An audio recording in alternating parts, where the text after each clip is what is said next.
Well, folks, we're back. It's been a bit of a break, but Noah and I are back with another episode of the 6 Yard Line podcast, and neither of us are in a good mood.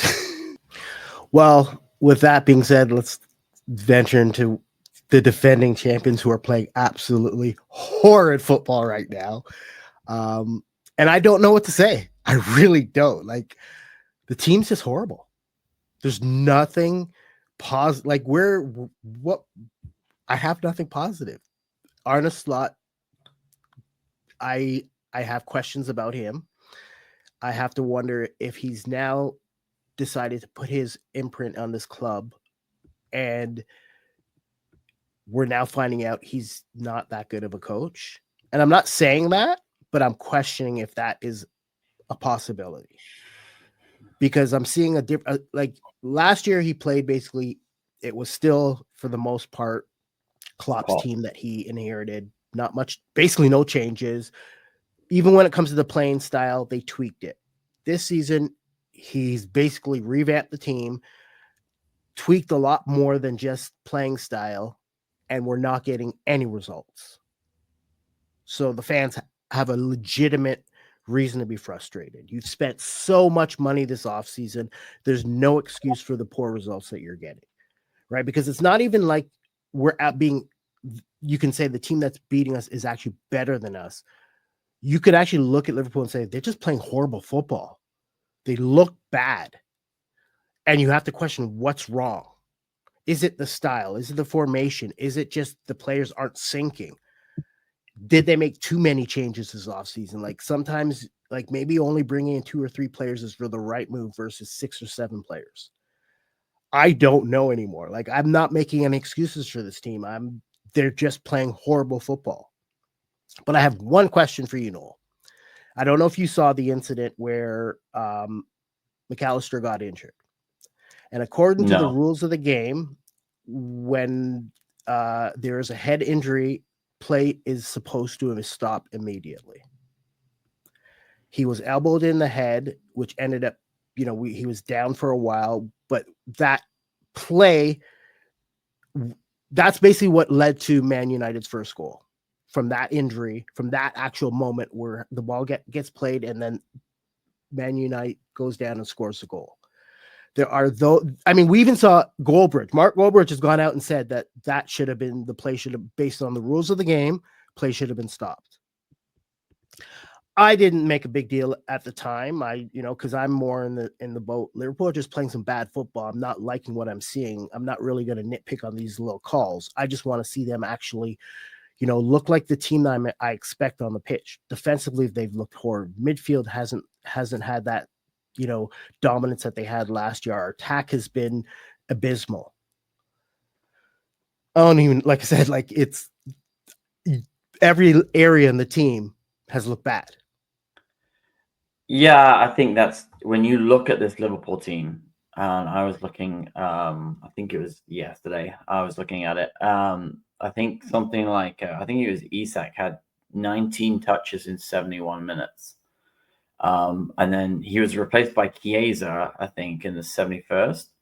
And Chiesa had 23 touches in the final, 19 minutes. So I think there's a lot of questions. I think Mo Salah, miles off it. I don't know if that's last year he was, and again, these are one of the things that I worry about a lot with guys getting older and getting new contracts, getting big money contracts, are sometimes the year after they drop, right? Yeah. Because at the end of the day, that's most big contract, right? So I think that's you see it. We've seen it here in Toronto with our own team when you got players get that one last big money contract and then they're like, they know they're done after that, and the body's shutting down and they're starting to age. Mo's 33. You just kind of wonder if like the fire in the belly's gone a little bit, and you just look at the way he's played. He's miles off where he was last year.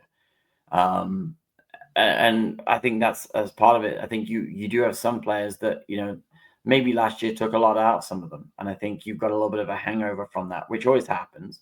I think what Arne's done is bring in a lot of players. And I don't think he knows the best team. I don't understand personally, I don't understand why he doesn't play Ekitike and Isak up front at the same time, because I'm a big fan of the old school days where we did 4-4-2 and you just put your best players on the pitch and let them play the best way. But everyone's so obsessed with their system and their philosophy and all this crap that drives me a little bit nuts. I was listening to I think it was Des Walker on the Overlap talking about Brian Clough. He's like, we just pick the best players available and we just made them play in the same formation, made them play. And I think Liverpool, if you look at if you take their formation, you take their team, they should be able to beat everybody. And I don't understand why, we suddenly become the manager is so obsessed with formation and building his own things. I think a part of Slot's problems is, people did say last year, well, he's essentially got Klopp's team and he's winning with Klopp's team. And I think I said it to you, I don't know how many times, right? He inherited probably one of the best squads you ever want to inherit. But I just don't think he has figured out who his best 11 is. I figured there's some players that have got a hangover, which they have. I think Van Dijk looks like he's had a hangover. I think Salah's got a hangover from last year. And it's all right if one or two guys are off the beat, you can change them out and whatever else. But I think if you look at Liverpool in general and the way they played, they won the first 5 games straight, right? I mean, they were getting results, but they weren't good. They weren't playing good. They were the same. And I think what it is I think they'll come good. I just think they're in a place where you've got all these, and you kind of see it sometimes when you change too many players. Yeah, that there's a gelling period. There's a point where, okay, we're winning, but you know what? If against a better team, we'll get caught out or we get found out. And I think a little bit is you've got some out of form players that haven't really gelled. You've got a manager tinkering too much. And I always refer to that as the Claudio Ranieri thing, where, they used to call him the Tinker Man because he's constantly tinkering with the team. I think Slot needs to stop tinkering and just play the same way for consistency for the team, because that's what he did last year. And I think he's getting in his head. So then he's trying to change more things to make it work. And I just think there's too much noise and you just kind of have to get back to basics. And I just personally, I don't understand why he doesn't play Ekitike and Isak up front together in a 4-4-2 and sit, and just have a stable formation and just beat teams that way. I don't disagree with you. I think it's almost like people are afraid to drop Salah, and I think I get it, but I think at a certain point, like we know he's going to be gone in January for a while. So could it be you're going to try to just give him his time now, knowing you're going to have to come up, because the minute you lose Mo Salah, you have to change your formation. You can't continuously play a 4-3-3 because there's nobody that can play Salah's position on the team.